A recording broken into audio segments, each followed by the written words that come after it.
All right, fuck. Sorry about that. Technical difficulties here. Yeah. So take two. Take two. I was about to say, man, we're already on our 5th Blab IM, but it's like, oh, we've only done 5 Blab IM, so we don't know what the fuck we're doing. Episode 42.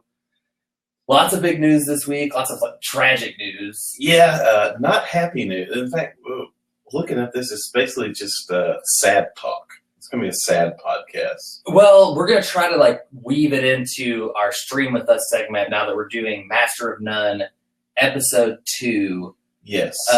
It's an immigrant story. It's the story of, I guess it's like you said, you read that it was the real true story. Yes, this is the actual 100% true story of Aziz's dad and his mom.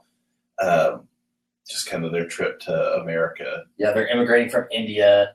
They really had they have an arranged marriage, his parents. And listeners who aren't streaming with us and haven't watched Master of None, you're missing out because it's the best show on television. Yeah. 2, Aziz's parents play themselves in the show. What are your thoughts on that? I think Aziz's dad is great. He's really funny in it. His mom is pretty good. I kind of feel bad for her because the dad is getting so much fucking. Well, the dad wanted to do it. Yeah. They had to beg the mom to. She was just I don't know. I'm not gonna do the accent. Yeah. Apparently that's really offensive. That's half the show is based off that being an offensive thing to do.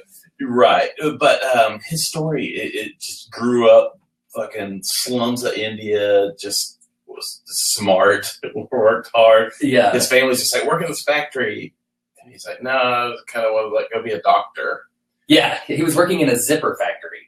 Your dad was the best, number one zipper hole puncher, in India, basically. You could have taken over that job in India. And he was man, I was really thankful my dad came over. Yeah, but he makes it over. Just deals with a lot of I guess tons of racism. Yeah, as probably all immigrants do. He came over when he became a doctor. The hospital he went to work at, it was tradition that they took the new doctor out to steak dinner, and they saw this goofy Indian dude, and they're just no, you just go eat in the cafeteria. Yeah. And so he just had he just went and ate in the cafeteria with his wife, and after their arranged marriage. Yeah, they'd known each other for 1 week previous to their marriage. I mean, that's just crazy that's that's such a different thing in the cultures over there. I mean, it sucks for the women the most. But it sucks for the men, too. It sucks for everybody involved. Yeah. I guess it's a 50-50 thing. Your arranged marriage either turns out great and you marry a pretty nice, cool guy who has trouble using his iPad. Or you just marry some scumbag Indian dude that's real mean. That would suck. Did that hit home for you? And it's talking about having to help your parents with technology. Oh, yeah, that's the thing. He's he doesn't want to help his dad sync up his new iPad, and then it just goes back. It basically just tells all the struggles he went through, raising his kid, his kid's being all shitty to him. The funniest is when he was a kid, he saw this guitar, and he just he wanted it so bad. There's you'll never have music is stupid. You'll never have enough money for that. And so when Aziz was a little kid, he one day he came home and he had bought Aziz a guitar. Aziz was playing Super Nintendo. He's I don't want that guitar. I'm don't interrupt me while I play my video games. Yeah. I'm sure that's something you experience with your kid. I know I'm going to be dealing with that with my kid someday too. Oh, yeah. Where it's you want them to be into stuff that you're into. You look at your own child and you're man, I always wish I had that. I'm going to do that for them. They're I don't fucking give a shit about this. I know you took your kid to a baseball game. You're telling me you had really good seats. And it's out of it, immediately he was fuck this. I want to just go home. He wanted to go home after the second inning. And so I bought him some cotton candy, and then he made it to the third inning. And he demanded we went home after the third inning. Pissed me off. It is the nicest day too, but a great day for a baseball game. Yeah. That's goddamn. Let's go. Bro. Yeah. I'm sorry. I just want my mama. He was really young. Yeah, it's funny because we're talking about the technology on the show and how the parents don't know how to do shit. We're sitting here in what I'm calling my mom's basement recording studios, where we've been recording the last few weeks.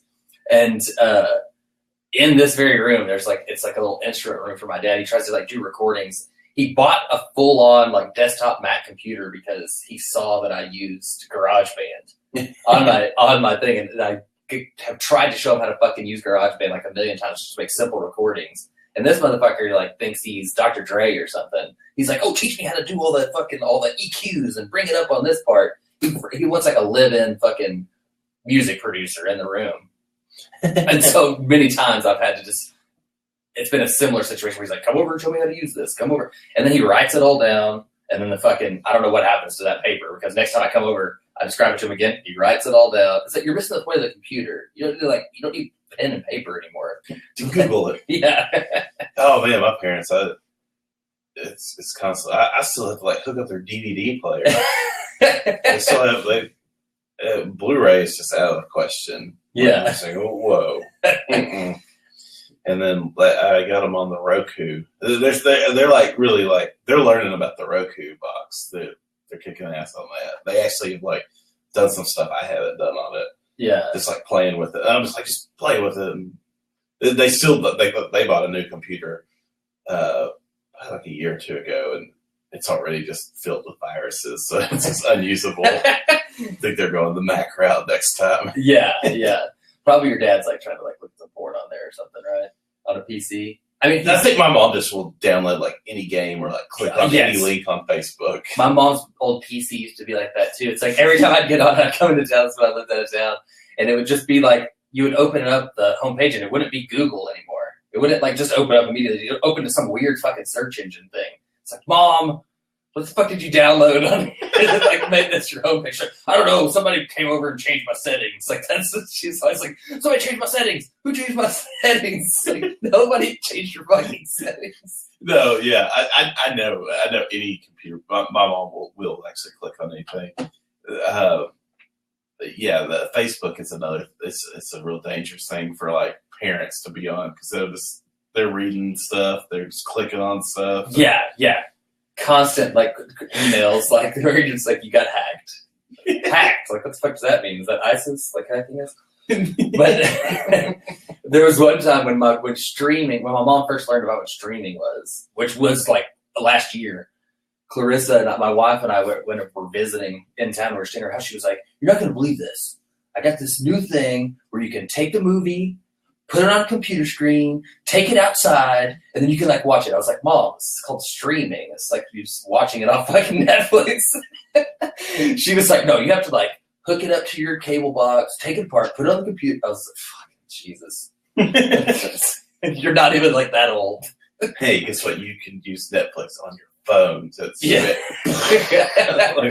it explodes. Yeah. Technology and parents is rough. I can only imagine, like, especially even if your parents are Indian immigrants, how that was for Aziz. And the other so the show's co-creator and like sidekick on the show, what's his name on the show? I know his name's Alan Yang. I think his name was Yang on the show, wasn't it? Or something really similar to Yang. Yeah, anyways, his dad, because he's only in this little episode, like the only one that they do the story of his dad, just how he like raised his pet chicken and they made him kill it and eat it. Yeah, there's we want some chicken with dinner. Go get the chicken. Yeah. Like, what are you waiting on? Fucking get it. Like, man, you had to like bathe in the river? He's like, yeah, but after the army, and I tried to ask about it. He just said, bad times. Yeah. It doesn't talk about stuff.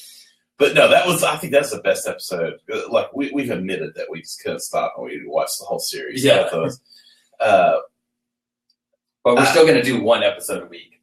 Oh, yeah. But yeah, I think this was the best one of all the episodes I've watched. It's a really good episode. If you haven't streamed with us on Master of None, watch 1, 2, and 3 like right now. Yeah. This kind of leads us into talking about something that's big in the news that is not really funny in any way, but some responses, I guess, could be mocked at least. The Syrian refugees coming over a lot of the state governors, like basically half the state governors, have done a lot of grandstanding, claiming that they're not going to let the Syrian refugees into the state, which they have no authority to do. Yeah, none whatsoever. But they can order the heads of those departments that would be in charge of settling those refugees in the states to not cooperate with the federal government, which causes a big fucking problem. Mm-hmm. What are your thoughts on this? Probably all of our aunts and uncles are like, keep them out. It really like kind of exposes like your asshole friends on social media. I've seen a lot of good responses to like these people are just like, keep them out. Actually, fucking Jeb Bush and Ted Cruz both were like, let the Christians in. Let the Christian Syrians in. Which I can't believe they said that for one thing. And yeah. And another thing is it's just not, that's not how it works. It's not that easy. Yeah. I do think it's an asshole move to say keep them out because of their religion, because it's their religion. I don't think it's necessarily an asshole thing to say, hey, this is like some really fucked up shit going on in Syria. It's the hotbed of terrorist activity right now. This is like scary that refugees could be coming over here. Yeah. It is scary. If you're not admitting that, you're just not seeing both sides of the coin, I think. One, we're taking 10,000 of like these millions of people. It's like nothing. Yeah. Yeah, we've actually literally done the absolute. It'd be like if they were doing like a canned food drive for the homeless, and you like gave like an expired can of carrots or something, as your donation. That's basically what the United States is doing for Syrian refugees. Yeah, I've heard. I think it might have been Rand Paul, and I just read a headline. I didn't read actually what he for real said, but I think what he said was we should wait 30 days and like come up with a better system to vet like just to like look at their back or make sure they're not terrorists. I can understand that maybe. Well, yeah, you have to vet the shit out of them. You're not just and it's not like they're literally just getting on a cruise ship, coming over and just fucking getting off the boat and going into housing. Right. We do need to make sure they're not terrorists. I agree with you. People saying that, but just to totally like turn our back on them and just let them get slaughtered because like everybody's saying they're trying to get away from the same people that we're fighting. They're trying to get away from ISIS. Yeah. ISIS is like way out of control right now. ISIS just like literally wants to make these people slaves, actual slaves. And yeah, it's really sad. And it's true. I think when you look at a lot of the people on the right, there's like, we can't do everything for everyone. That's true. But we can help some of these people. And 10,000 people is not like you're opening the fucking floodgates. It's nothing. It's literally the size of Crowley, Texas. Yeah. yeah. It's I don't think it's that big a deal. I don't think we're going to be letting in terrorists. I mean, shit, just I've heard a lot of people be like, oh, we should just let in women and children. It's like, all right, whatever. Like, we got to help some of these people, though. Yeah. I mean, they're just like, they're just overrunning the surrounding countries that, and just washing up on the shores of fucking Greece and shit. It's just like a humanitarian nightmare. Is what it is. And so it's a fucking huge bummer. I see the dangers in it. It is dangerous when you look at that region and you see what's going on there, and it's a total fucking mess over there. And ISIS is like taking over the fucking country basically, or just being huge opportunists and at least using the instability to, I guess, recruit and grow and train there and all that shit. But right. One of my favorite things I saw was a tweet. Somebody's like, man, y'all really, y'all been all about this all lives matter thing until a couple of days ago. Yes, I saw you put that on one of our number one antagonists on Facebook. Joe Robinson. Yeah, we got this guy that he will take the right point of view, the right wing point of view, just any topic we put up. Yeah. It's just like he's got his Sean Hannity like talking points covered. Yeah. I was like, man, dude, there's like some issues that you can kind of see the other side of, right? No. Yeah. See, on this issue, I do actually, most of the time I can't see what they're talking about. On the refugee situation, I do see where they're coming from. Not the real hateful people, but the people that are rational about it and saying like, hey, this is a risk. We need to like consider what the risk is that we're doing, considering that this is like the stronghold of ISIS, and it's scary, and fucking with what just happened in France, it's like everybody's really scared. Right, rightfully so. It is fucking really scary because it just doesn't take that many people to pull something like that off. Yeah. When you look at it, it's like fucking 10 motivated people can pull some huge terrorist attack off like that. And so I see what they're saying, but I don't think you can just block all the refugees. You have to do something. Yeah, exactly. What were your thoughts? Where were you when that terrorist stuff went down? Were you like watching it live on the news or? No, like I was kind of following it online a little bit. We were staying in the hotel in Glenrose when it all happened, and we were like away from our kids. So like my first thought is like, fuck, I hope my kid isn't like, my kid's 2 years old, isn't like sitting around in the living room with my parents right now, and they're like watching coverage of this like atrocity, because sometimes you have to remind our parents, another thing about people their age, they didn't raise us in the 24-hour news cycle. There wasn't like constant 24 hours a day, like mass shooting fucking news. I was watching Fox News, and Shep Smith was just like, all right, we were getting word they're in the theater and they're murdering everyone one by one. This is awful. I've never seen anything like that. I was like, God damn. Sucks. This is fucking crazy.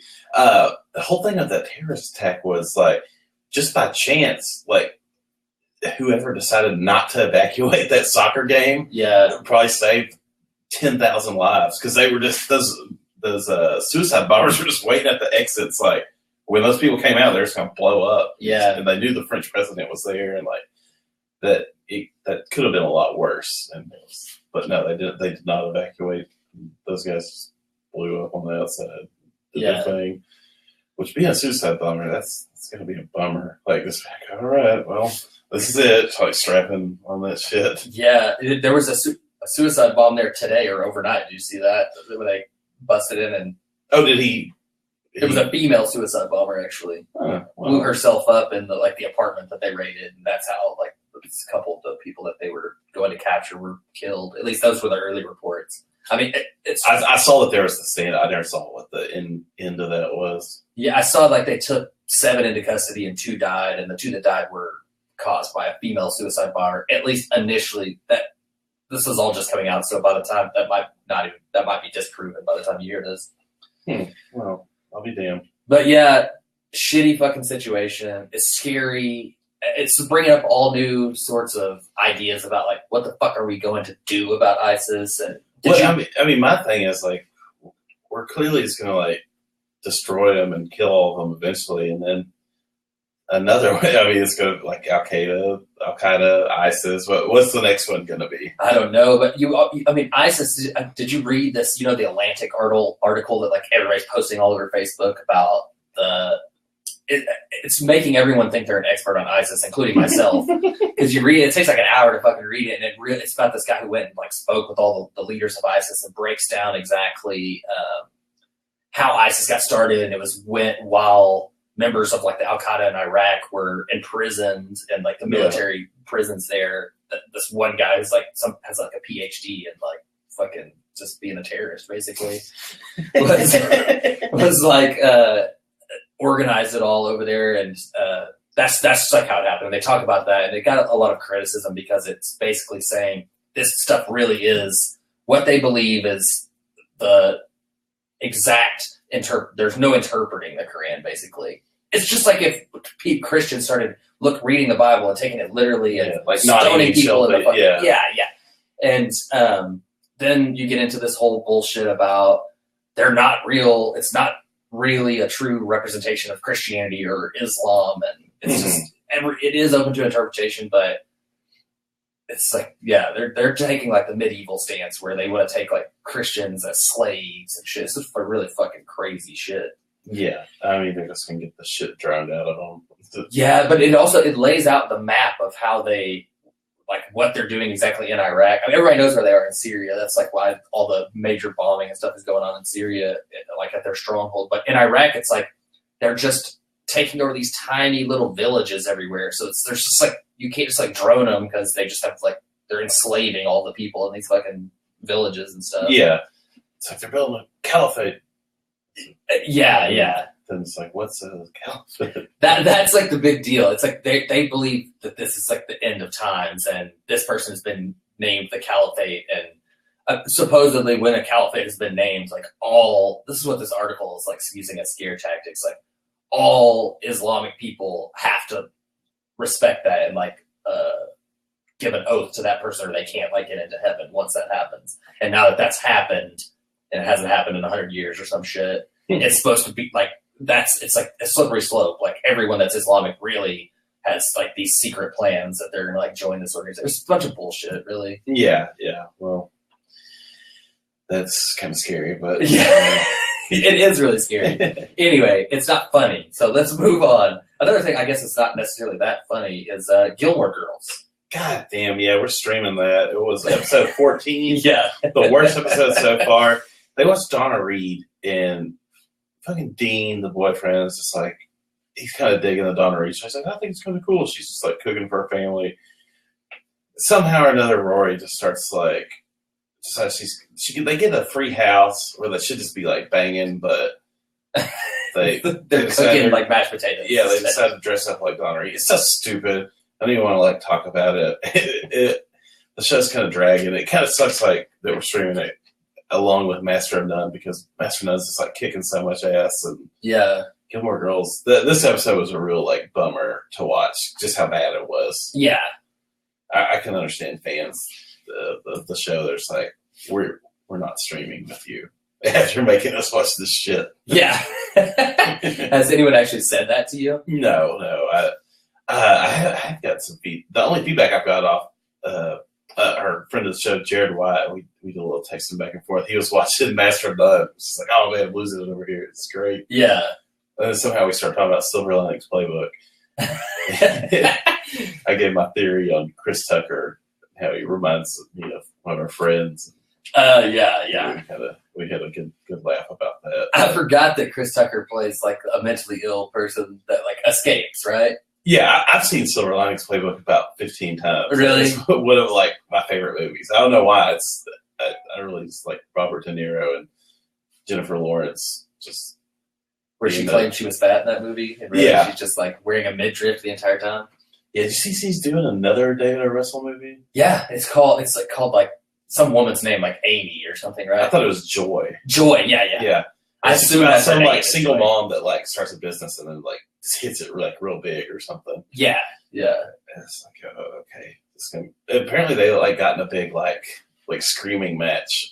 That was like, well, David O. Russell's famous for like blowing up on his stars, and you can fucking YouTube the videos.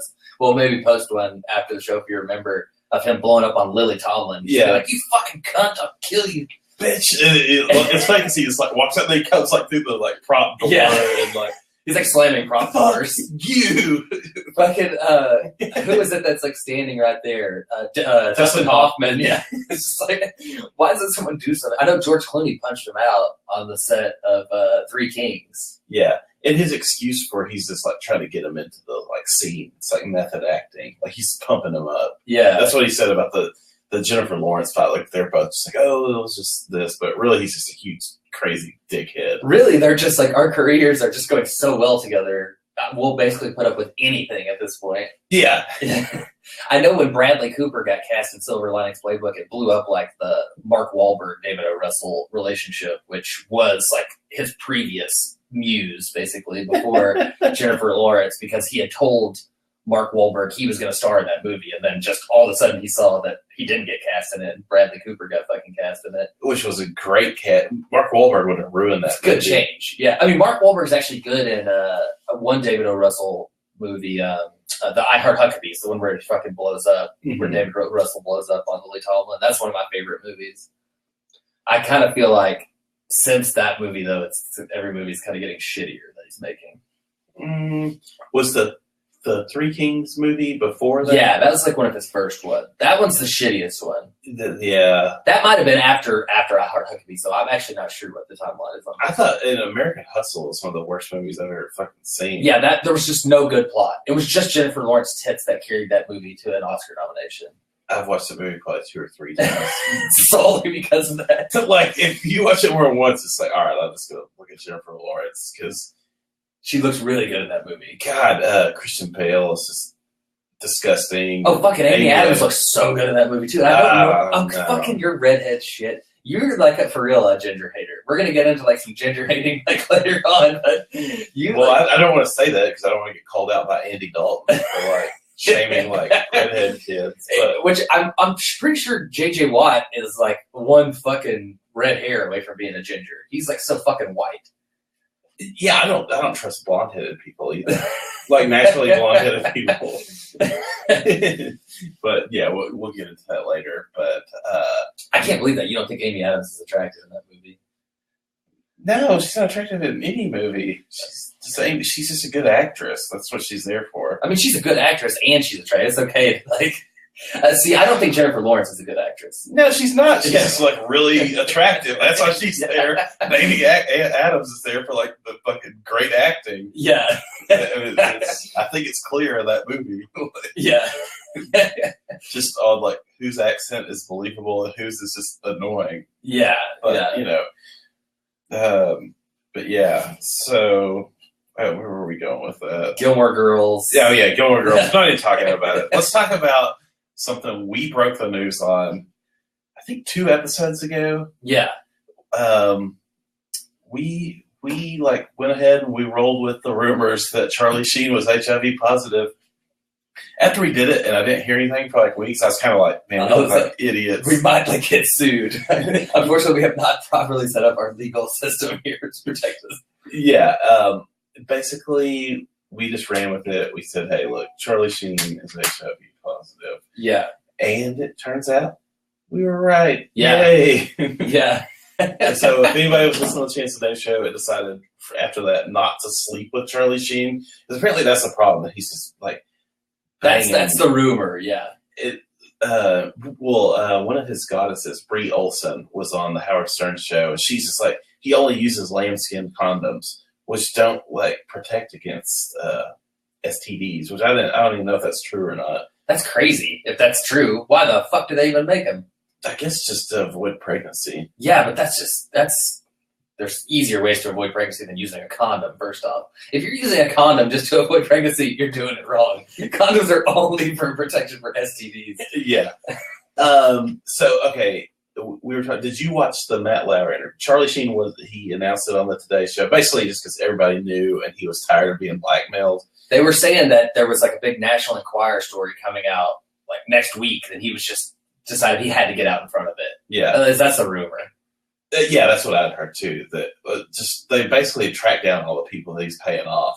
Yeah, and they're obviously just they still like talk, even though they're getting paid millions of dollars, extorting millions of dollars. And one of them was this whore that he had been with for a while, and this tattoo artist were like living in Maui off just like millions of dollars that they were extorting from Charlie Sheen. He was just like doing tattoos out of like this like nice ass like beach house they had. Oh my God. And the people were just like, yeah, they just definitely brag about how like they're just extorting Charlie Sheen because he's HIV positive. He's so ripe for extortion though, like on so many levels. Probably this is probably just the tip of the iceberg of people he's paying off to not talk about shit that goes on in his life. Oh God! I mean, for one thing, he covered it up for 4 years. That's Jesus, really? I thought it was only like a year. No, he said he was diagnosed 4 years ago.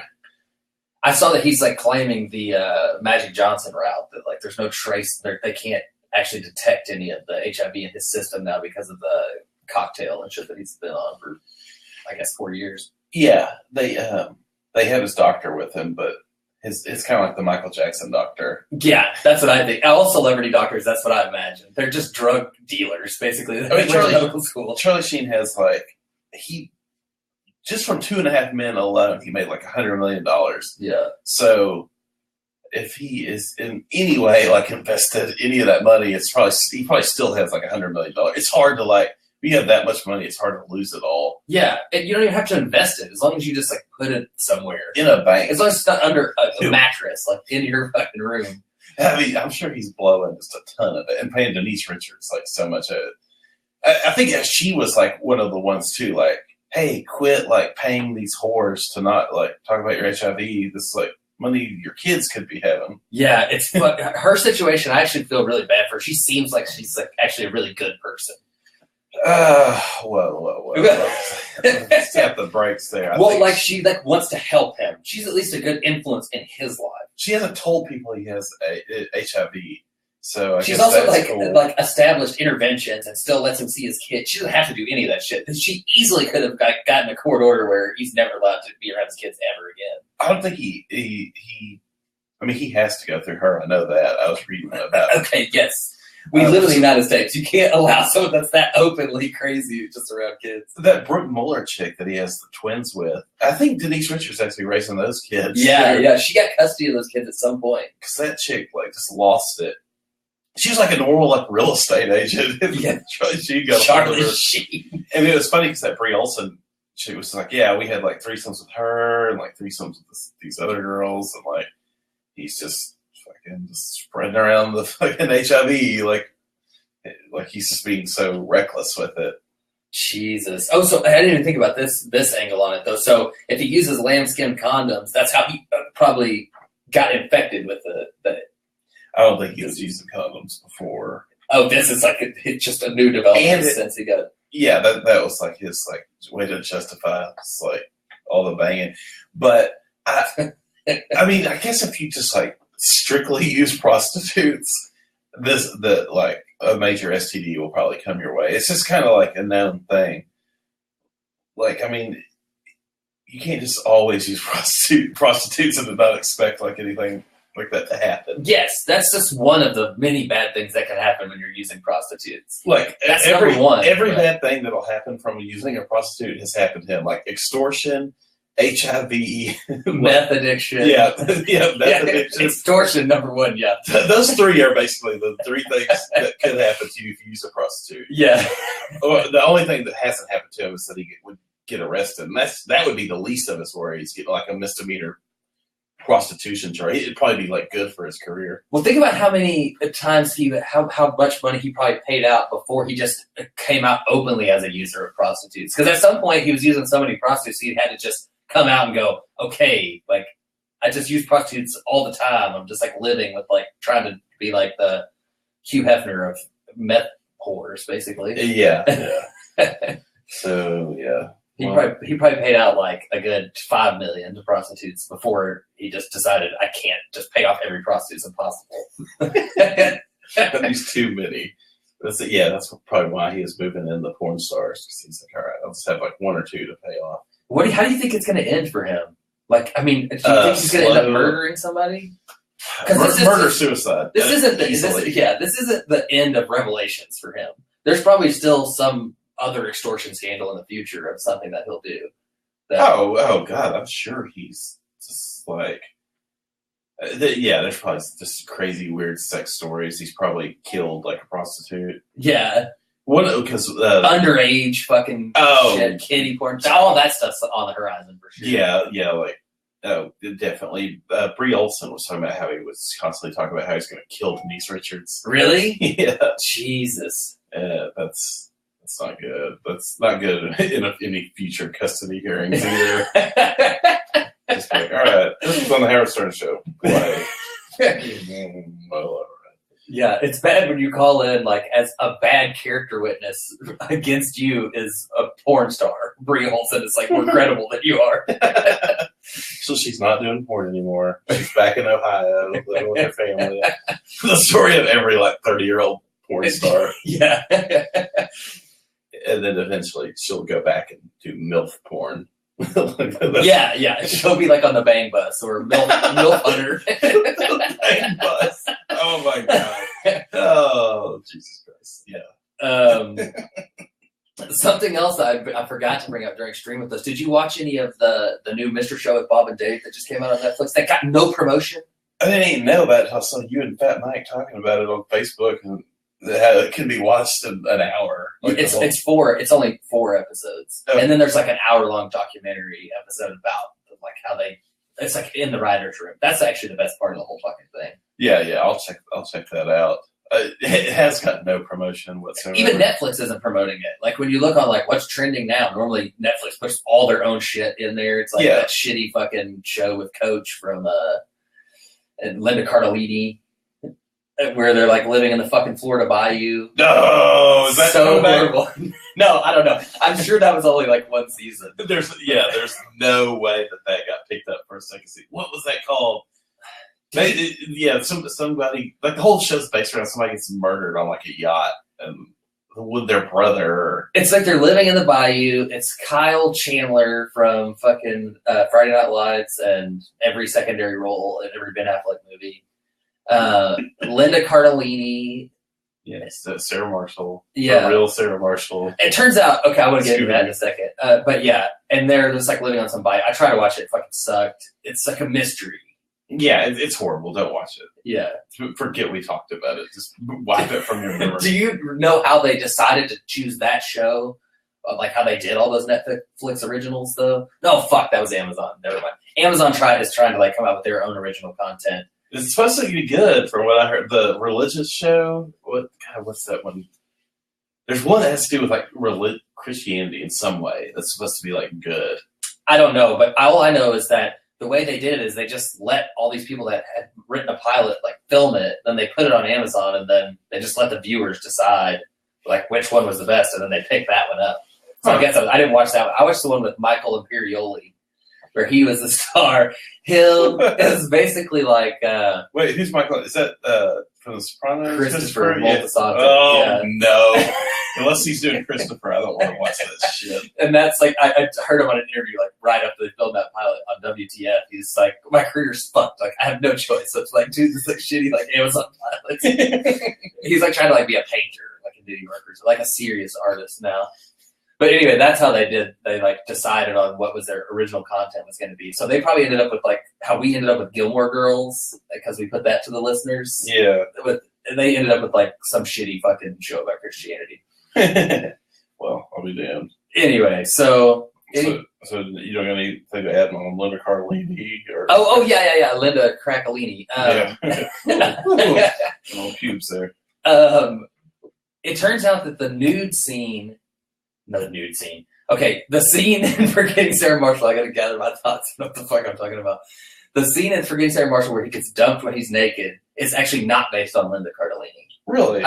This is based on trivia. I went and read all the trivia on Forgetting Sarah Marshall on IMDb, and it was like he said it numerous times that movie is largely based on the breakup that they had, and she did say a lot of the stuff that happened. She said he was getting fat. Yeah, she said he was fat, and he really did get dumped while he was naked, and she was just like, "I'm breaking up with you, like go get dressed," and he had like go pick out an outfit, and he was like, hardest outfit to pick out ever. But he was like, as I'm picking out the outfit, I'm like heartbroken, but I know, like, I hope she just breaks up with me real quick because I got to write this down because I'm about to like write a fucking whole movie about this like situation happening. Like that's how he wrote Forgetting Sarah Marshall. Oh man, that's fucking great. Yeah, the funniest was the you're getting fat. Yeah. I saw an interview with him and Judd Apatow about it. And they were just like laughing about it so hard. And then I saw an interview with Linda Cardellini. It was just like, I don't think that's funny. Like I was really like good friends with Judd Apatow, and like we, from Freaks and Geeks, and me and Jason Segel were. So I thought we were still close, like after the breakup, and they just fucked me basically. Yeah, they didn't have to like say that movie is about me. Well, she was the actual star of that show. I didn't realize. I never watched Freaks and Geeks like when it originally came out. But I've started streaming it. I've watched about the first 13 episodes over the last couple weeks. That's like about it. Yeah, I think there's like 20 episodes or something. And she's the star. Yeah. I don't know why the fuck anyone even talks about Seth Rogen being in that show, because he is never in the show. He's like a background character. It's weird. Like all the people that became famous are like the background characters. Yeah, Jason Segel's kind of like maybe, I would say so far, the lead male guy in it. And he plays like this huge pussy. Yeah. James Franco. Yeah, his characters like they're like the two leads, kind of. Well, the lead is that really short, like ugly kid. Linda Cardellini's brother in the show. God, he's gone on to do stuff too. I've never seen him in anything else. I've seen him in a couple things. He's just so like weird looking. Yeah, like, Hollywood's just not for him. Well, Martin Starr, like the weirdest looking one of the geeks in the show. He has gone on to do like a lot of acting. He was in fucking Knocked Up. He was like one of the roommates, right? Which he's like the tall, goofy one with the big, huge glasses. He's in Mike Judge's new show, Silicon Valley. That's the one that grows the beard in, right? Yeah. Yeah, he's in Superbad too. I didn't even realize that until I was watching that 2 days ago. There's a couple people from Superbad that I saw on Freaks and Geeks. I was like, oh, that's like the connection. Yeah, all those guys are still just like living on Judd Apatow. Yeah. Anyway, so I thought about like throwing out Freaks and Geeks as a stream with us, but there's just not enough of it. And it's just not, I mean, it's not bad, but it's not really great. It would be a little difficult to talk about. I've watched, I think I've watched most of it. That was one of the first things I ever streamed. Yeah. But, you know, it's all right. It definitely could have. I saw that Seth Rogen like actually ran into the guy that canceled it and was like, look at me now, fuck you. Like or said we were all just too ugly and but that was stupid. Go fuck yourself. Yeah. I was like, man, that's awesome. He got to do that. Yeah. But man, let's get into some sports talk and the biggest sports news to come along in a while. Rowdy Ronda Rousey, got knocked the fuck out. She got like scarily beat down. She clearly like didn't take this fight seriously or train in any way whatsoever. This is what I think. They just make them fight so often that you're eventually gonna lose. Like in UFC, you're not gonna have somebody who wins like 42 fucking straight matches or something like Floyd Mayweather because Floyd Mayweather can pick and choose his opponent. After he fights like, you know, a Pacquiao or Oscar De La Hoya, he fights like 3 fucking tuna cans. Yeah. Over like 3 years. Right. Yeah. Rousey, she was supposed to fight in January and they moved it up to November. Yeah. Like she fought way too soon, even though I don't even think she got punched in her last fight. It's still like training for that fight. It's a bitch. And the fucking girl she fought, I would say most hardcore amateur fans, that's just like what we are. We're not like big fans, especially not of the women's stuff. I never even heard of that chick. She was like a really good professional boxer. Come to find out, that's what she was like 32-4. I mean, she's had like a million fights. She's 10-0 in MMA. If you watch the fight, she just refuses to go to the ground. She clearly just doesn't know how to like fight like that. Well, she's just so much bigger too. Yeah, and she her looks like shoulders. Amy Schumer on meth. Yeah, like a meth head that goes to the gym like 7 days a week. Well, yeah, okay, I just didn't want to be a dick and say she looked like Amy Schumer. Amy Schumer's in shape. Oh. Well, yeah, her shoulders, just like in the post-fight interview and stuff, are just so fucking bulky. Looks like she has shoulder pads on, like football shoulder pads. Yeah, it was awesome. I thought what was great was that I didn't pay for the fight and I watched the whole thing within an hour after the fight. Yeah. So everybody that paid the $70 to watch it in HD, you know, you're a dumbass. Well, anyone who pays to watch the Ronda Rousey fight would just be like, you're really rolling the dice. I'm throwing your fucking money away. Yeah. Because they're over so fast. Right. But this really would have been the first one that actually would have been worth your money. Yeah. No, it would have been cool, like have a party and everybody's there and she's got her ass beat like that. Yeah. I thought that kick to the head at the end was pretty brutal. I felt like she was already unconscious on her feet at that time. You know, she just like wasn't even defending herself.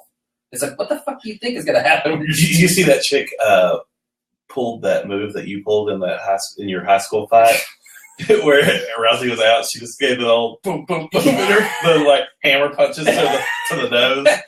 Like, no, yeah, I saw that. that's like a normal every time in MMA that happens. You're just like so pumped up. They go down. You're just like, if you get on them, fucking, they're gonna get up and kick you in the head. Yeah. No. That and then the referee like just tackles you. It's like, yeah, it's over. Yeah. But yeah, I was pretty surprised. I think Rousey just had, this is what I found out. This is like what I took away from all this. It's going to be a Roadhouse prequel. Oh, really? Yes. Who wrote a Roadhouse prequel? How did they get it made? It's not going to the theaters, right? Did you read that? I think it is. Dude. No fucking And I bet way. you it'll be number one. No. Okay, we're betting right now. If Fast and Furious Fast can and Furious does like be like one of the highest grossing movies of all time, like, I think fucking Ronda Rousey can take the box office for a week. They'll release it during like a shitty time, like May. I don't think it'll even go to the theaters. I don't think it will. Man, that's... Honestly, I wouldn't think a Roadhouse prequel would go to theaters, but she's really hot right now. I'm not so sure Roadhouse went to the theater. No. When I saw that, it's like Roadhouse The Beginnings or something. I was like, what the fuck? I just really want to know who wrote this movie. They had to be like, we got to write our movie for Ronda Rousey. It could have very possibly been our friend Andy Kelly. That's why I haven't seen him in like 2 years working on this script. I'd rather see Carman, but I'm sorry. But yeah, so Roadhouse is it is legit. That's one of the things. They're like, she's just like too busy screen testing and like going on Jimmy Fallon and Jimmy Kimmel and Stephen Colbert and all that shit. And that sucks. Like they had to bring in a plastic surgeon to like rebuild her lip, so they're probably got to reshoot everything. What did you see Trump like? Well, Trump, like, this claim... All right, here's the backstory on Trump and Rousey. Basically, Donald Trump, about a month ago, was like, yeah, Rousey's just a big fan of me. I just want to let everybody know, like, Ronda Rousey supports me. She's like, what the fuck? I've never met that asshole. Like, I'm like a Bernie Sanders supporter. And we talked about that on the show, just how funny of an endorsement that was. Yeah. But Trump, after the fight, had to, like, come out and talk shit about her. Oh, she's just not a good person. She's not a nice person. She's a loser. Same thing he does every time. Did you see the crazy shit like town hall meeting he gave? Oh, with like, a 90-minute? Yeah, where he's clearly just on some kind of pills, right? Has to be. He's fucked up on something. It's the Rick Perry effect. When Rick Perry was running for president, he's saying all this weird shit. Well, you're just like so busy. You're so fucking sleepy. Rick Perry jet lagged. Well, the thing with Rick Perry was like he has like a really bad back. This is legit. So he's taking like all these pain meds, and eventually you're just going to be like on pain meds giving a speech, and that had to have been what Trump was doing. I think it was like a hangover from like Ambien and vodka. Yeah, an Ambien on the flight. Fucking didn't give himself enough time. I've seen that happen to Tony Kornheiser one time on PTI. He went on. He just openly admitted he's like, okay, it's kind of like I'm feeling pretty like crazy right now, and the whole thing was like just a weird fucking like 20-minute episode. And Michael Wilman the whole time just like, dude, you did not just go to sleep. He's like, what, like all like stoned out. Yeah. So yeah, we have to say this Trump town hall meeting. If for anybody that didn't see it, Trump went on a 90-minute rant about Ben Carson, basically called him a child molester. Was just like he was like demonstrating with his belt, like if he did stab a guy in the belt, like what a fucking loser, because you can't even like do that right, you fucking loser. Like a belt moves like this, and he like demonstrated it's all so weird. I saw somebody was bringing up the fact that it's like when in history have you just like seen a presidential candidate have to like just demand that he did like try to murder somebody? Yeah. And he didn't try to murder. No, I did. That he had homicidal like thoughts about his own mother and shit. Yeah, this goddamn Carson is fucking insane. So is Trump. Another weird interview that has come out because of Carson and Trump. Did you see the Stephen Colbert, Bill Maher interview? I didn't get to see it. I almost watched it last night. I'm planning on watching it. Oh, it's the most awkward thing ever. Apparently they just hate each other. Well, Stephen Colbert's like a Sunday school teacher. Yeah, he's really Catholic. Yeah. Stephen Colbert's like, man, why don't you come on back to he's trying to be funny and make small talk, and Bill Maher's like, well, I don't just believe in magic, you idiot. And just kept like cursing and like talking about dicks and stuff. It's just like Colbert's like, well, I don't know how much this interview is going to make it, but it's just Colbert like awkwardly trying to. It's like the Joe Buck Artie Lang thing, is what it sounds like. Well, Colbert can handle himself much better than fucking. Okay, Colbert's like he's trying to like not be just super liberal guy, so he's not. He won't like talk shit about Republicans just flat out. And so he's like, I think Trump's going to win Iowa. I think he's going to win New Hampshire. I think he's going to win South Carolina. Bill Maher's like, the American people are fucking stupid. Like, they need this long election cycle because they're so stupid, and like you're stupid. And Basically, just he was just like, yeah, I used to have a show Politically Incorrect. I was the first one to start doing these. I made these political shows get popular, and looked at it, and it's like, oh, oh, come on, man.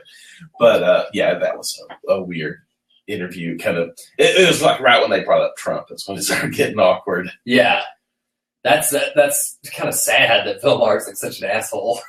Oh God, he's the worst. I mean, he's really like. He's basically like worse than the right wing about hating Islam. He's like read a lot of Sam Harris. He's what they call like the new atheist, and they're really, they have no tolerance for anything that has to do with religion at all. Right? Yeah, he kind of gives like real atheist just a bad name.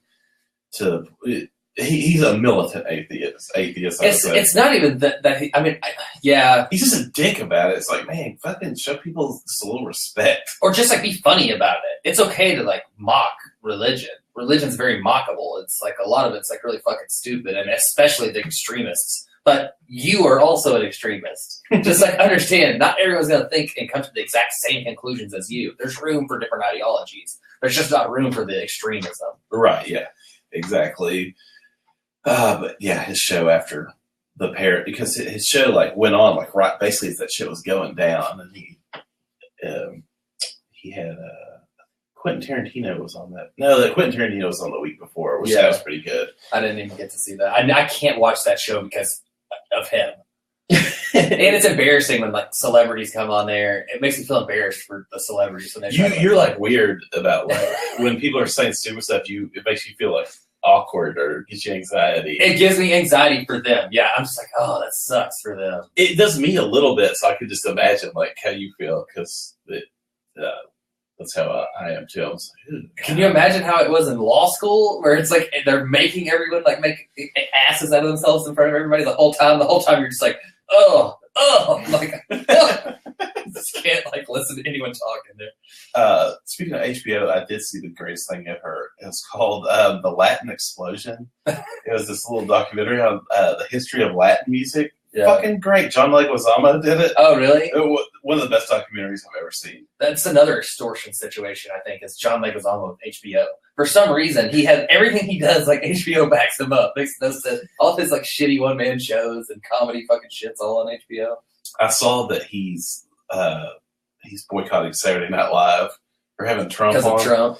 Yeah, so he's going to miss Crowley's own, Fort Worth's own, Leon Bridges. Yes, one of your neighbors. Yeah, he lives. Chance Reynolds and Leon Bridges grew up in the same childhood home. Yeah, both went on to greatness. Yeah, yeah, he's going to be on Saturday Night Live, and we're in your mom's basement. We have to get Leon Bridges in my mom's basement. Oh God, we could just like lure him in here with like the. What sucks? He basically moved out of that house the day we found out that his family lived there, because I've been staking it out. His little brother is a dead ringer for Mos Def. He looks just like him. I'm always like, oh my God, is Mos Def over there about to like do a jam session with Leon Bridges? No, that's Leon's little brother.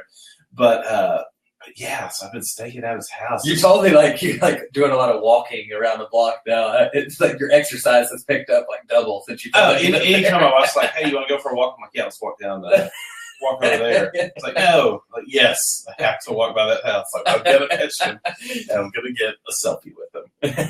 That's all I want. I know he's gonna be there during the holidays. I'm gonna catch that motherfucker. But now that he's probably gonna do Saturday Night Live, move his parents out of the house. Yeah, so I feel like this Christmas is my one shot to catch Leon Bridges. At least I'm gonna he's gonna record a voicemail. I'll be like, hey, it's Leon Bridges. I love the Chance and Nabe show. I'm gonna straight up ask him. You're listening to Chance and Nabe. Leon Bridges. And just start like doing a little like singing. Yeah. A little doo-wopping. Yeah. Yeah, it's gonna be great. So I will track down Leon Bridges. Anybody who doesn't know who the fuck Leon Bridges is, watch Saturday Night Live on December 5th with sexy man Ryan Gosling. Oh, is that who's hosting? Yeah. The fuck is he promoting? I don't know. I thought he had disappeared. Some fucking. The next week is like Chance the Rapper, which anytime I tap in the Chance and Nabe show, so I'll just be like Chance and Nabe, it'll always pop up Chance the Rapper. Like, mine always pops up some guy named Chance Reynolds who's like some minor league baseball player. You're actually straight up Googling yourself, though? No, like when I put in, okay. I have to check the tags on our show to see if the stuff that I'm putting on there is actually coming up in Google searches. I always use our names as the tag. So I'll like Google you, you come up immediately. And then I'll Google my stuff to like see if the Mexican Trump stuff is working, and it never is. It's always the minor league baseball player. Yeah. So yeah, Chance the Rapper. That is not Chance Reynolds. He will not be on Saturday Night Live with Chris Hemsworth. But then the next one, December 19th, the last show of the year, is Amy Poehler and Tina Fey are hosting. Oh, really? With Bruce Springsteen as musical guest. Jesus, that's fucking it's crazy. I'm really excited. I'm really looking forward to that new Tina Fey, Amy Poehler movie. That's like one that I might see like opening day. You're like smiling like it looks like a piece of crap to you or something. Yeah, John Cena's in that. Oh yeah, I'm excited. Not John Cena. That movie looks hilarious. It's like a little buddy girl comedy. Yeah. I'm down for anything Amy Poehler does. Me too. Yeah, and Tina Fey too. I like them both a lot. They're both equally funny to me. Yeah, definitely. Kind of keeping with sports. Do a little NFL talk. Yeah. There's a little bit of controversy this week, and it has to do. We kind of teased this beginning of the show, but the Houston Texans and Cincinnati Bengals played. After the game, J.J. Watt, everybody who knows who the fuck J.J. Watt is, he said, hey, we're going to make the Red Rocket look like a Red Ryder BB gun, talking about Andy Dalton, because Andy Dalton is the ginger of all. He's King Ginger, I would say. Yeah. It's like Andy Dalton, Prince Harry, Amy Adams. Like, if you know who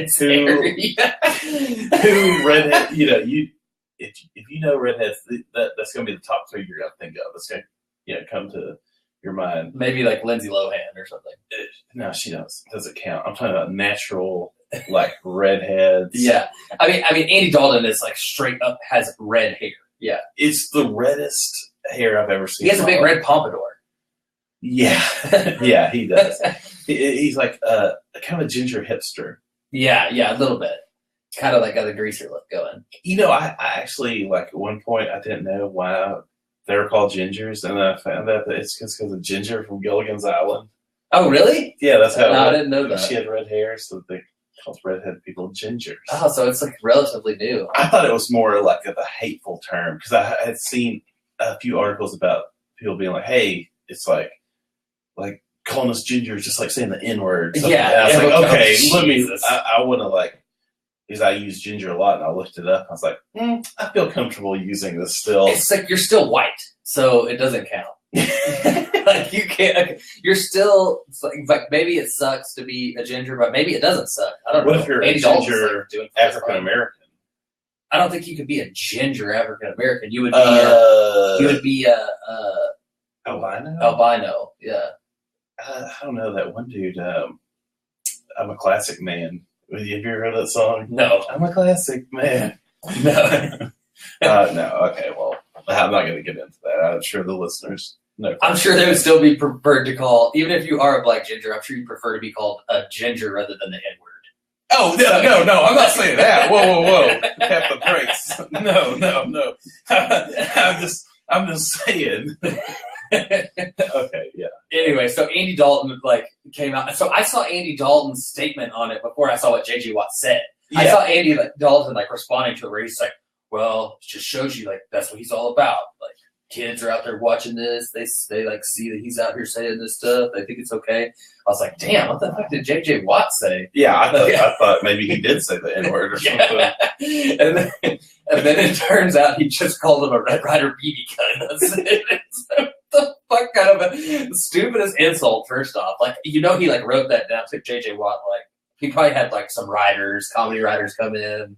Oh yeah. It was a really planned out. Yeah, exactly. I mean, the Texans won 2 games. That's their third win or second win or something. I don't know why he's talking shit. Who knows? He just needs to get a headline. Yeah, they suck. They had T.J. Yates as their quarterback. Yeah, they fucking suck balls. The Bengals are probably about to go on That's like a 4-game losing streak. That's my prediction. Yeah, every year. Yeah. They go on a pretty big one. Cowboys 2-7. Tony Romo said they're going to win the whole fucking thing. Did you see that? But the whole fucking thing, like maybe they're going to get third in their division. It's like, great, you're going to go win like 4 games and just be 6-10. Like 4 games total. They're not going to like fucking win out. I mean, Tony Romo's good, but their schedule, they'll win 4 out of the next 7. So they have to go to Buffalo, right? Buffalo doesn't come to Dallas. I think they go to Buffalo. They'll probably lose that game. Buffalo's like actually way better than the Cowboys this season. Yeah, I hope that was one of the wins I had. I mean, they're not going to win out, though. No. It's just not happening. It's the Cowboys. LaDainian Tomlinson came out and predicted they're going to win the division. Win the actual division. They're only 3 games out. Yeah, but that means they have to win out. With 7 games, out. with 7 games left. It's kind of what, like in our fantasy league, what our theme song singer Dub White is trying to do. He's gone from 0-5 to 5-5, but still, I don't think he's going to make the playoffs in our fantasy league. No way. You think you got a half game on him, but I don't think either one of y'all. Well, we have to actually win the division. Neither one of us are going to be able to catch that 3rd place spot. Whoever wins our division, because Jared White's in my division, right? No, he's in well, no, he's not going to fucking catch. He's not going to beat me out. I'll finish higher than him. And for the wild card, there's only 4 teams that are making the. Yeah, so there's going to be 2. Me and Chris Powell have got this locked up. Yeah, then the 3rd and 4th teams are coming from your division. Because I'm 2nd in my division, and I'm 2 there's games mathematically back. You could. Yeah, mathematically, if I win there's out. 3 games. If Vernon Davis starts catching fucking 5 touchdowns a week, then he's catching 5 passes a week. I saw you just like fucking gave up on Russell Wilson. Yeah, I dropped him. He sucks. I'm going with fucking Derek Carr now. That's a good. You should have done that like 5 weeks ago. You probably beat you like in the playoffs. Probably, yeah. My team. I mean, I'm going to finish over 500, which I'm glad, but barely. I probably have the least amount, but most of my wins have come when the team I'm playing only scores like 50 points, and I score like 55. So I had 1 week where I busted over 100 points. Yeah. It's been a crazy football season, fantasy-wise, and just fucking actual football-wise. NBA news, Mavericks kicking ass lately. Yeah, Chandler Parsons like not coming up to like 20 minutes a game now, finally. 20, yeah, that's good. He looked good against Philly. I watched the Lakers game Friday night. I watched the Philly game, I think it was Saturday night. And I just want to say, I think Karl Anthony Towns was the right choice, number 1. Jahlil Okafor is so fucking good. Why did the Lakers not take him? He is a legit big man in the NBA. Yeah. He's going to be like a power forward / center. He's kind of like, I don't know if I'd compare him to Tim Duncan because he doesn't have as much like this finesse on the shot that Tim Duncan does, but he's a definitely like a presence like Tim Duncan. Okafor for the 76ers, great pick. They got so lucky the Lakers are stupid. Yeah. Took D'Angelo Russell, who's fucking horrible. The Lakers are one of the worst teams I've ever seen. Dallas was playing so shitty, and the Lakers couldn't even get the lead on them. Yeah.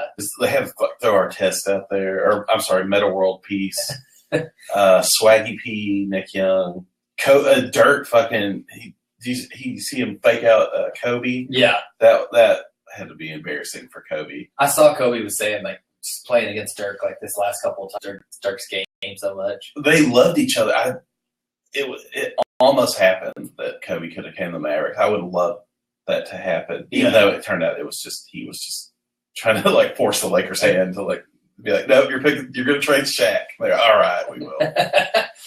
Cuban actually thought he was going to get Kobe at one point, though. Yeah, Kobe and Peyton Manning are kind of like looking about on the same level right now. Just like really shitty old. Like, fuck, you should have fucking hung it up. Exactly, like the same situation. Like it's embarrassing. Like two of like the greatest of all time in their sport, like holding all the fucking records. Just people hate on Kobe. He's one of the best ever. Top 5 of all time. Yeah, people hate on Peyton Manning. He's top 5 of all time too. But he's possible. I saw 538. It's like he's the best quarterback ever. Statistically, oh god, just when he fucking was in Indy, he was just so fucking dominant. They sucked in the playoffs, but yeah. I mean, even fucking Tony Dungy was like, okay, he's gotta like hang it up. They need to like bench him. He called for his benching at halftime of the fucking last game. That's gonna suck. They're just like, well, shit, we're like 7-2. We're going Brock Osweiler. Yeah. There goes our playoffs. Who knows, man? Their defense is so good that as long as Brock Osweiler can like throw the ball without getting it intercepted, literally every other fucking pass. Maybe they'll sign Brandon Whedon. Yeah, because he got chopped yesterday. Yeah, that little bastard. He's done. Was he a ginger? Might as well be. Honorary ginger. Even the ginger's like, no, we're not. It's funny, like one day I said something about gingers and my son was sitting there and he's like, gingers have no soul. Yeah. And I was like, yeah, dude, rock on. But hey, it was like the only like hateful comment I was like really like cool with. Yeah. He had said something like about any other group of people. I'd be like, whoa, son. Don't talk like that. Yeah. All right, well, let's wrap this motherfucker up. Well, you got a little something you got to promote. You got something coming out. Yeah. We're MexicanTrump.com. Trump Goes to Mexico Part 2. Nabe got a little sneak peek. Yeah, I read it. Pretty good. Score Ben Carson in it. Yeah. I'm actually going to meet Nabe's dad after the podcast today because he's an editor. He's going to like throw his editing skills onto the Trump Goes to Mexico Part 2. My dad's a master of the English language. Yeah. But yeah, everybody check that out. I know. When's that dropping? I know I've been saying every week it's coming out by Friday, but I don't know. You don't think it's coming out by this stalling? Well, I don't know how long. As soon as your dad is done with it, it's coming out. I was thinking it'll probably be done this afternoon. That's what I think too. So I'll put it. It'll be out by Friday. MexicanTrump.com. Look for that to drop every week. I say it's dropping this week for real. It's dropping. Check us out on Twitter at Chance and Nabe. Subscribe on YouTube. Check us out on Facebook. SoundCloud. We're up to date on SoundCloud now. The Chance and Nabe Show. Just search for us on there. All previous 41 episodes are on there. Yeah, listen to all of them. You can, if you just want to go on like a 2-day like meth bender, you can listen to Chance and Nabe the whole time. So there's like 50 hours of our shit on there. Yeah. As always, check out AM Podcast Network. Adam and Kim holding it down. Kim and Adam, the new dream team. Yeah. Maybe we're gonna drop some video. We're gonna hit up some BBQ Thug. Oh yeah, we're doing a little BBQ tomorrow. I think we're gonna go get some BBQ tomorrow. Maybe we'll just like record some video of us getting down on some BBQ. Put that on. Yeah, we didn't even talk about your marathon or whatever, and that you're eating meat this week. Yeah, you say you meet for 1 week or like 2 Probably. weeks? I eat meat for about a month out of every year. And this is just going to be one of those the best month of your life. I mean, it's all right, but it's also the work I spend like 99% of my time on the toilet. So it's good and it's bad. Is it hard to get your stomach back on like eating meat? No, it doesn't. That's like a myth where it's if you don't eat meat for a long time, then you start eating meat, you get diarrhea. The truth is that meat gives people diarrhea, period. So I haven't had diarrhea one single time, and I've eaten a bunch of crap. I'm talking like, oh my God, I had a gas station hot dog yesterday. Like, I go through the same exact things that I eat every time. Gas station hot dogs are the best. Gas station hot dogs? Where'd you go? Racetrack, Quick Trip? I went to 7-Eleven. Oh, 7-Eleven, they have the best like buns. It's weird. Yeah. They're like kind of sweet. I don't know where they get them. They're delicious. And I ate 20 fucking Cajun wings from Wingstop. 20? Jesus. The wings are bigger probably from the last time you ate. Were you just like, oh? No, I was just like, I could eat the like leftover lemon pepper ones if I wanted to, but I'm trying not to. I hate the Cajun ones. Taste like butthole. The Cajun ones are the best ones. They're the spiciest ones that you can get that aren't like the inedible ones that are like the fucking. I like the original hot, but then they always like stain my fingers. The Cajun are just like original hot with like they put some like fucking basil on there or some shit. It's called Cajun. They have a new flavor, Korean barbecue. I tried that one. It tastes like shit too. I can't sway from a spicy wing. If I'm eating a fucking wing, I'm eating it spicy. But we're gonna hit up some barbecue. I'm gonna just like leave the location choice to the master. Yeah. So you'll pick it out. We're going to Dallas. No, you'll probably not the most, middle. I got one at College Station. No, all barbecue costs the same. Nobody's really like taking it to a new level. Well, there's this one place I know of in Grapevine I need to try called Meet You Anywhere. They have like valet parking. Yeah. So we're gonna be doing that. Maybe we'll drop a little video of us like eating. I mean, if you're into that, no. Yeah, sure. Yeah, we can do that. So what else? Oh, that's about it.